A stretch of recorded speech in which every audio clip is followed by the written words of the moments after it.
What's up, guys? So I got 2 weeks left in the United States, and then I am going out of the country. I'm leaving for 2 weeks, actually. So I'm really excited about that. I can't give too much information because I'm meeting up with a person outside of the United States, and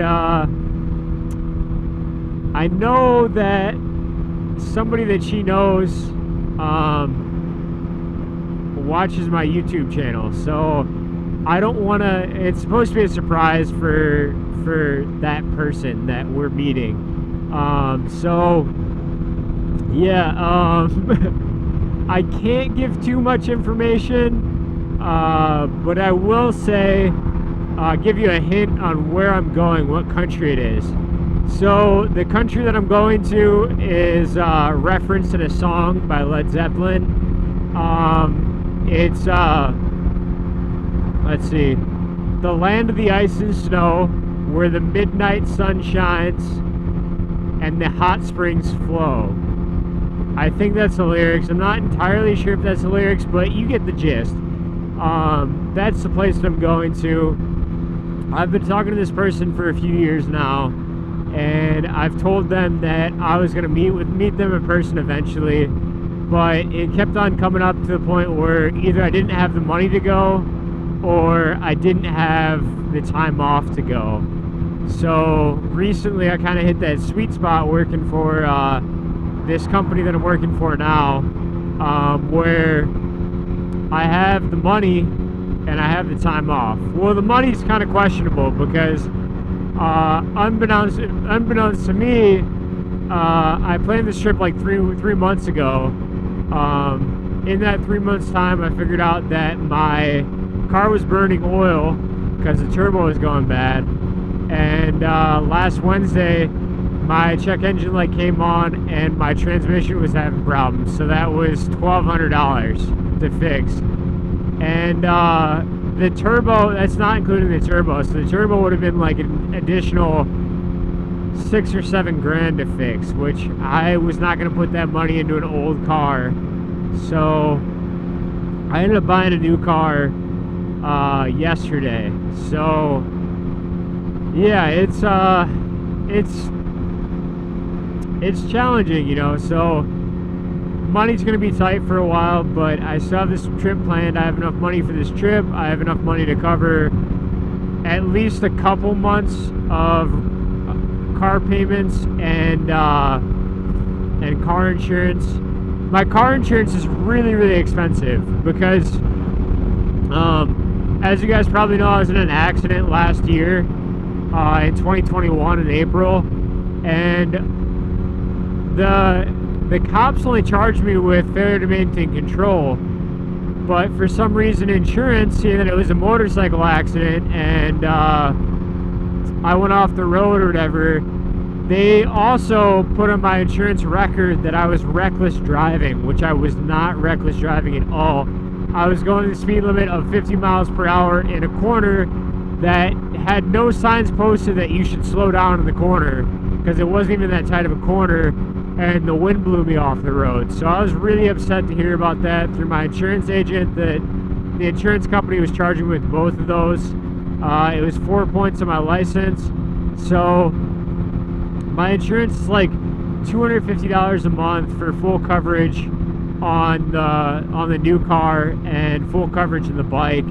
I asked if I took the full coverage on the bike, how much that would save me, and she said it would save me $60 a year, which, you know, like $60 a year, that's worth having full coverage on the bike. It's not worth getting rid of it at that price. So yeah, I'm kind of upset that my insurance price per month is about as much as my car payment, a little bit less than my car payment. My car payments would have been a little bit less than what they are right now, but I went with a 10-year, 100,000 mile full coverage warranty. So the normal warranty is 3 years, 36,000 miles of covered on electronics, 5 years, 60,000 miles bumper to bumper, and then 10 years, 100,000 miles of powertrain. So I got 10 years, 100,000 miles on everything. So that was an additional $2,000, which took my payments up to like $262 a month or something like that, which it's doable, but it's a little bit higher than what I want it to be. So I'm probably also going to make more payments than that every month. But yeah, I'm trying to pay it off earlier than what I have the term at. So yeah, I got that new car. I'll show you guys some pictures of the new car, or actually some video of it a little bit later in this segment. But yeah, yeah, the new car, I like it, but there's some things that I don't like about it. I'm gonna go. Actually, I'm not gonna complain. It's an improvement from my other car, but I thought it came with things that it didn't come with. So I thought it had adaptive cruise control, where if you set cruise, it'll automatically slow down, and if the car in front of you is slowing down, so you don't hit it. My car does not have that. It doesn't have like forward braking, where if the car in front of you stops, your car stops, you know, even if cruise control isn't set, which I'm kind of disappointed about. But it does have lane keep assist and steering assist, which I have used quite a bit. So if there's like dotted lines on the side of the road and then solid lines on the other side, it will keep you in the center of the lane, which is pretty nice. Like, you don't even have to have your hands on the wheel, and it will do it for you. It'll steer for you, which I like. It's all-wheel drive. It has heated seats. It has heated steering wheel. Has Apple CarPlay. It has Android Auto. I only have an Android, so Android Auto is what I use. Damn, I gotta speed up a little bit. So another thing that I don't like about it is the Android Auto. I have to plug in my phone to use it, which I'm not the happiest about. Yeah, I have to have a cord to use the Android Auto, so I have to go out and buy a cord. It does have wireless charging, which is nice, I guess. So I can wirelessly charge my phone while I'm using the cord to access Android Auto. Without further ado, here's a new car. So here's the Kia K5. I do like the front. It's got a stylish front, you know, like the grills and stuff and the lights. Has like a wraparound turn signal. This whole thing's a turn signal right here. The rear doesn't look too bad either. It's got like a little spoiler on it. It's the GT line, the K5 GT line, which is pretty much like their, I don't know how to describe it. It's like the sporty looking package, I should say, because they all have the same engine except for the GT, the actual GT that has a 2.5 liter turbocharged engine. This only has a 1.6 liter turbocharged engine like the rest of the K5s. But yeah, I'm trying not to hit my helmet. But it has heated seats, heated steering wheel, a few different drive modes. It is all-wheel drive, so it should have no problem getting around in the winter time. The fuel economy, don't mind that right there. I've been toying around with the features in the car for a while now, and since I've been toying around with it, I've had the car on sitting without driving it, so that really hurt the fuel economy quite a bit. Let's see, radio, media, I'll just go here. So it's got a few different features and stuff. I actually have the Kia Connect for a year. So the Kia Connect, I can start the car with my phone, and I can preset the temperature inside the car. I can turn on the heater, I can turn on the heated steering wheel, the heated seats, which will definitely be nice in the wintertime, just waking up and doing that so that my car is already heated up. I have remote start in the key. This right here is the lane keep assist, which I can turn on and off.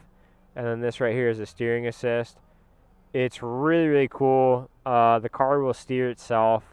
The only reason why I'm disappointed in it not having that that slowdown feature when there's a car in front of it slowing down is, first of all, like, it would be nice to have that in case I'm distracted by something. But what would be really cool is, like, the car would pretty much drive itself if I would just pick the lane and stay in it. These two features would keep it in the center of the lane, and then if the car in front of me was slowing down, this car would slow down, which would keep me from getting into an accident. I guess it's not a necessary feature because I should be paying attention to what's happening on the road. I shouldn't be just like lackadaisical, letting the car drive itself, because that's dangerous. But it would just not be nice to have that like added layer of like comfort, you know. So, yeah, the car kind of has what I need, you know. It's got some storage. Seats are kind of nice. Yeah, I'm happy with it, but I just wish it came with a little bit more, especially with the payments that I'm making for it. So, yeah, this is what my money's going towards: new car and vacation to a different country. So, yeah. Thank you guys for watching. Last week was a really hard week. I made a video about how it was a hard week, especially with my friend John passing away. Last night was the funeral. It was live streamed from the Philippines. So the funeral was actually today in the Philippines. Wait, the funeral was Saturday in the Philippines, which was yesterday here.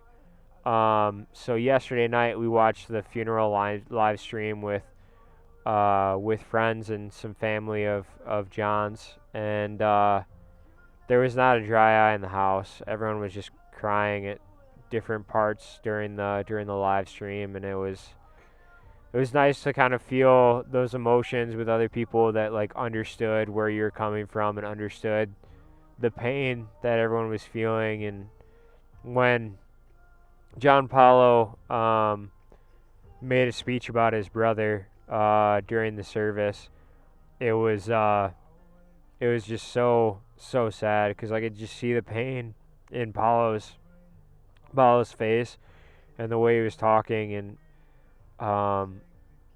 it was just awful to see that. But yeah, I feel his pain. So anyway, thank you guys for watching. I really appreciate you guys watching. Bye.